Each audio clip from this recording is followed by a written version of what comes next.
batuk-batuk semua ni saya tak nampak macam mana kaitan dengan anxiety. Mungkin dia efek selalu sampai tahap physically sampai jadi macam tu kan.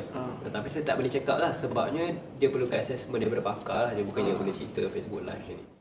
Tapi berdasarkan daripada apa dia cerita tu, mungkin rare cases juga, saya tak boleh cakap dia something benda yang terlalu tahap fizikal macam tu. Tapi setakat daripada apa yang saya baca, apa yang saya jumpa, memang masalah anxiety lebih kepada yang 4 kategori tadi lah, 4 quadrant yang saya cerita tadi tu. Emosi, thoughts, physical symptom dan juga behavior.